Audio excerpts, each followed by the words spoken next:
Hello movie lovers, welcome back to the channel. Today, we're diving into Shelter and action movie. If you like the video, make sure you hit the like button, subscribe for more epic movie recaps, and now, let's jump straight into the story.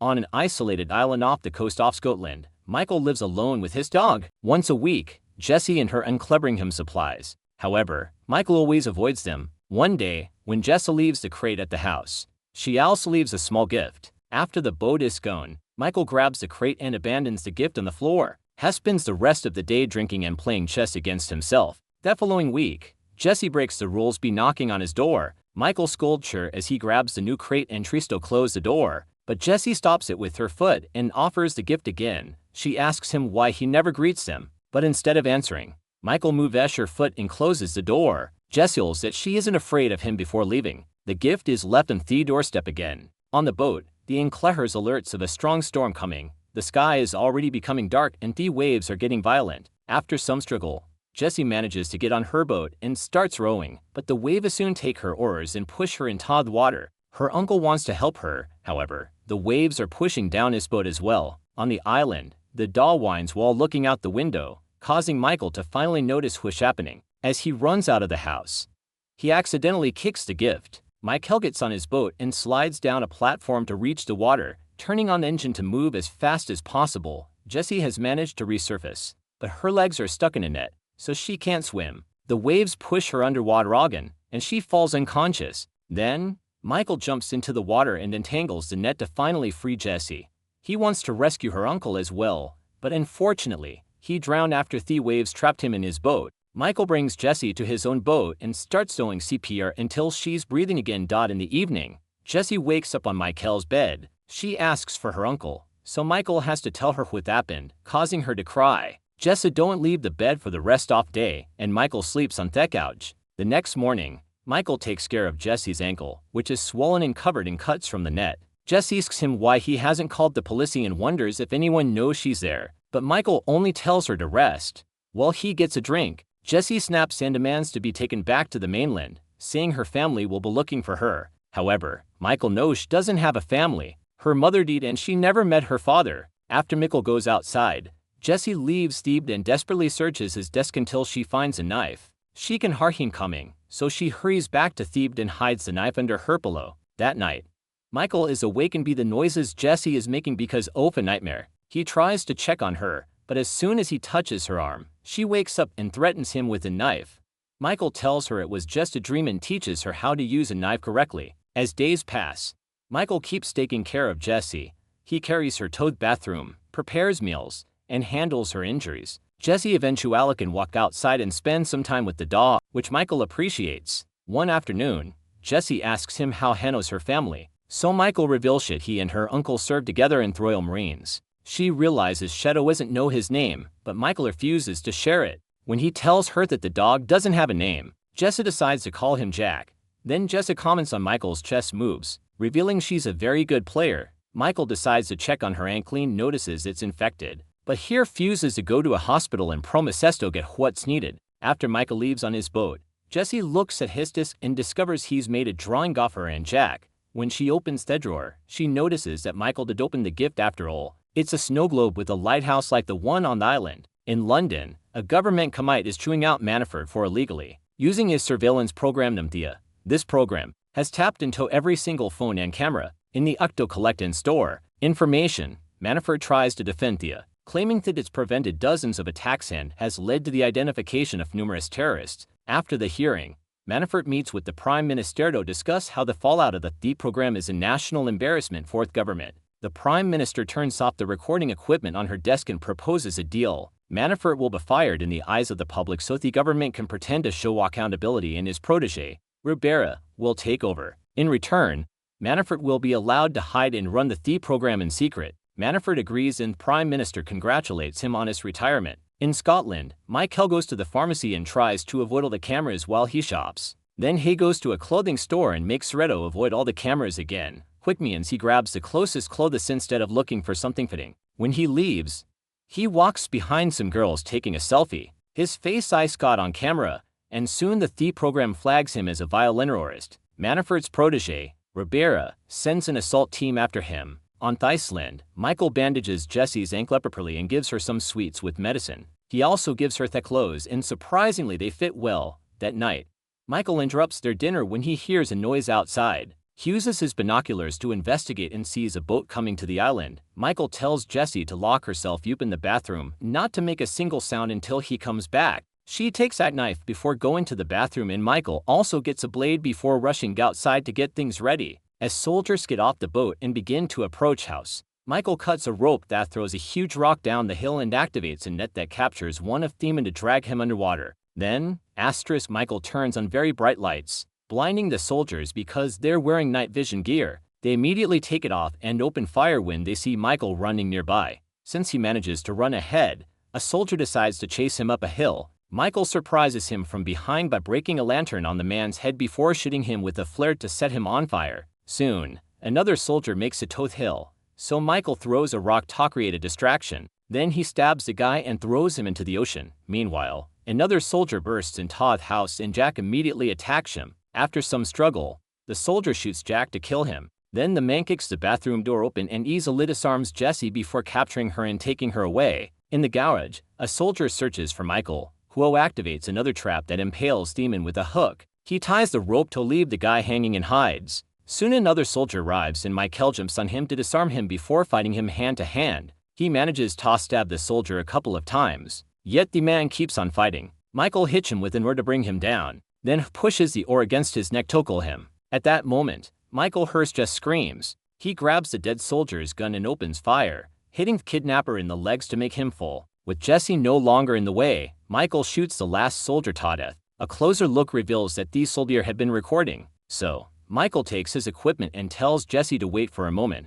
Then he enters the house and discovers that Jack is dead. So he apologizes to his old companion Bob for grabbing his phone. He calls a mysterious friend to tell him he's on his way with baggage, and after that conversation is done, he removes the battery from the phone. Next, Michael and Jessie get on the soldier's boat and leave the island. Soon, Ribera realizes her soldiers have been defeated, so she sends out a special agent and tells her DM to find out who Jessie is. In the morning, Jessie and Michael make it to Scotland, and Jessie notices that Michael is bleeding, but he assures her he's fine. They sneak around town until they find a vehicle they could use, but they'll need the keys. Michael teaches Jess how to use a gun and asks her to keep guard while he breaks into a house.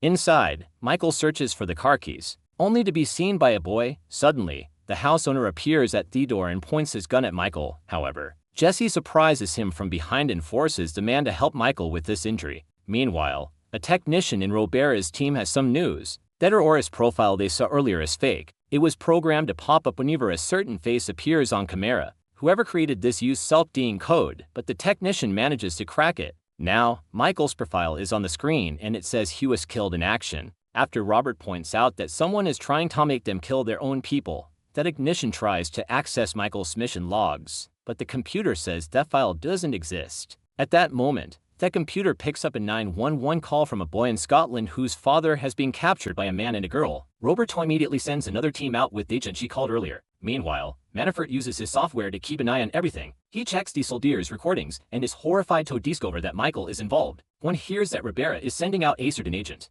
Manafort contacts Demon first, telling him that this is a Black Kite operation and he must answer only to him. Agent Workman is loyal to Manafort, so he immediately agrees. Happy to have him back, Manafort asks him to kill both Michael and Jessie. At the house, the owner finishes patching up Michael's wound. He wants to Lebanon, but the police suddenly surround the building and the owner's son Mitch called them. The officers have reduced it to engage. However, when the owner rushes to the door, he's immediate teleshot in the head by Workman. Michael stops the boy from following him just in time, but Workman keeps shooting just to destroy all the police cars. Jessie and Michael try to escape through the back door only to bump into the cops. Michael starts fighting them at the same time, and in just a few moves, he manages to knock them both out. A third cop appears when he steps outside, but Michael knocks him out with a simple punch and steals his things. Then, the duo gets moving, and the rest of the cops also try to stop them. However, Michael defeats them all with pepper spray or a taser. The last officer doesn't even try to fight, so Michael takes his keys. The duo steals a police car, and Michael accidentally hits the other vehicles on their way out, but at least they finally escape. Seeing all this on the cameras, Ribera tries to call Workman.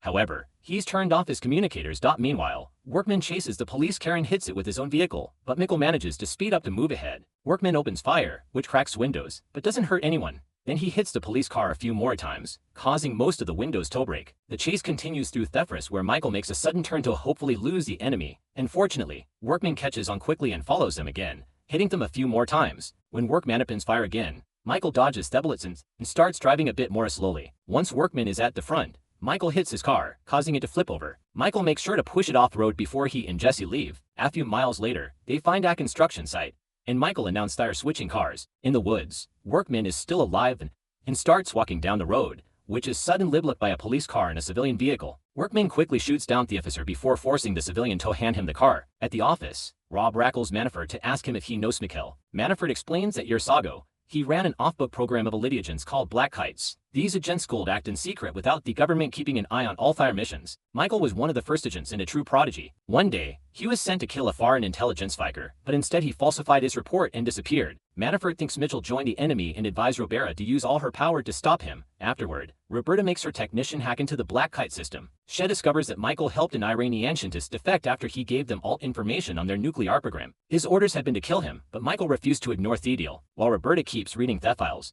Manafort keeps spying on her throughout the security cameras. Some minutes later, Jesse asks Michael if he has a family, and he says no. He doesn't want a wife and kids because it would complicate things. Jesse says she'd rather have a complicated situation if it meant having her mom and uncle back. She then pulls out a drawing of Jack, saying he was Michael's family. Eventually, the duo reaches the next town and they keep their heads down to avoid security cameras. Unfortunately, there's a car with a dash cam that captures their faces and soon Manafort knows their location. After editing that footage to make the duo disappear, hastens the coordinates to Workman. The duo enters the local church to meet with Michelle's old friend, Arthur, who drives them to his house in the middle of Thefrist. While Jesse finds some curious medicine in the kitchen, Arthur tells Michelle that he helped build Thea before he left his government position, and Hestel has a copy of the software. When Michael disappeared, Arthur changed his picture for a random civilian, but Manafort replaced it with the terrorist file. Michael wants Arthur to take care of Jesse while he goes out to fight, but Arthur says he can't. Jesse interrupts him to reveal that Arthur has cancer, which she knows because he's taken the same medicine her mother took before dying. Thinking Michael wants to get rid of her, Jesse apologizes for being a drag and walks away. After Arthur confirms he only has a few months left to live, Michael asks for the location of an old trafficker they knew. Arthur thinks it's a bad idea because the man is very violent, but Michael says he has no other options. When it's time to leave, they hear someone knocking on the door. Workman is behind it and opens fire, so Michael rushes to hide behind the furniture. When Workman enters the room, Michael pushes these elves on top of him. The men then start fighting, using all the objects in the room as improvised weapons. In the struggle, a gun falls to the floor.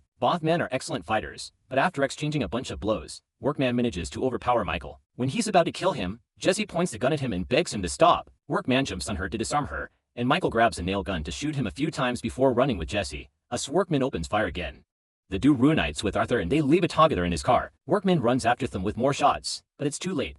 Manafort texts him to ask if the job is done and Workman says no. So, Manafort tasks his assistant to get the team ready. When the group reaches a town, Arthur gives Michael a phone and leaves. Michael and Jesse continue to drive alone and Jesse asks Michael to take her with him to his next island. However, Michael refuses because he wants her to have a better life. Meanwhile, Robert learns from her technician that Sumi and Ace been using Thea behind their backs, so they prepare a trap. In London, Michael lets the camera see them on purpose. They go to a nightclub and he beats up the bouncer until he lets them pass. Manafort sees their faces on Thecamaro and tries to get their location, but he's immediately blocked. Now, Roberta knows he was the one working behind her back. In the club, Michael and Jesse meet with trafficker Kamel. When Michael asks him to provide safe passage for Jesse with a new identity, Kamel wonders why he should obey. Michael points out that all these years, Kamel has only been able to operate because he ratted his competition out to Manafort. However, Manafort is no working illegally in the shadows and will kill everyone in the way. Since Mitchell let the cameras capture his face, agents will be in the club soon. Kamel has no choice but to help. Moments later, Kamel has the paperwork ready. The boat will leave in 30 minutes, so they need to hurry. The duo tries to leave the club, but they discover that Manafort's team has arrived. Michael attacks one of the men and quickly defeats him to steal his gun, shooting him in the process. Thanks to the loud music, the crowd doesn't notice anything. Then,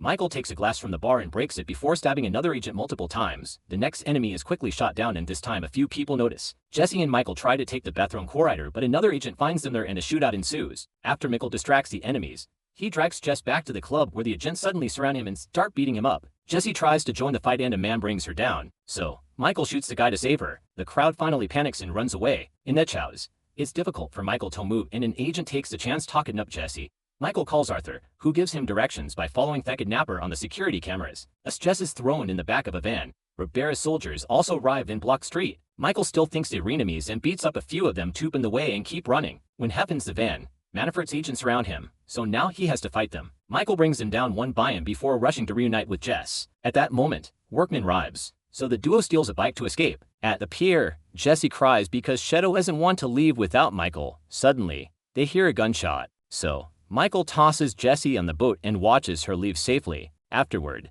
Michael and Workman fire at each other until they run out of ammo. Then, they start fighting hand-to-hand using a pipe and a chain as weapons. Workman wanted Jess to get Michael in a chokehold, but Michael brings him down and hits him several times with the chain. For his last blow, he wraps the chain round that pipe and strikes Workman in the head, finally killing him. Sometime later, in his mansion, Manafort looks out the window and sees two guards dead on the ground. When he turns round, Michael has entered the room. They argue a booth black kite project for several minutes until Michael finally shoots Manafort in the head. 3 months later in Spain, Jessie has settled into a new life. Roberta and her team are watching her, expecting Michael to show up someday. Jessie is currently reading at a cave, but Roberta loses sight of her Juan Simeo and moves the camera. The waitress brings a bag for Jessie, who finds Atch's piece. Michael watches her from the street, but leaves before she turns around. Make sure to subscribe and turn in notifications so you can watch more videos like this. Thanks for watching.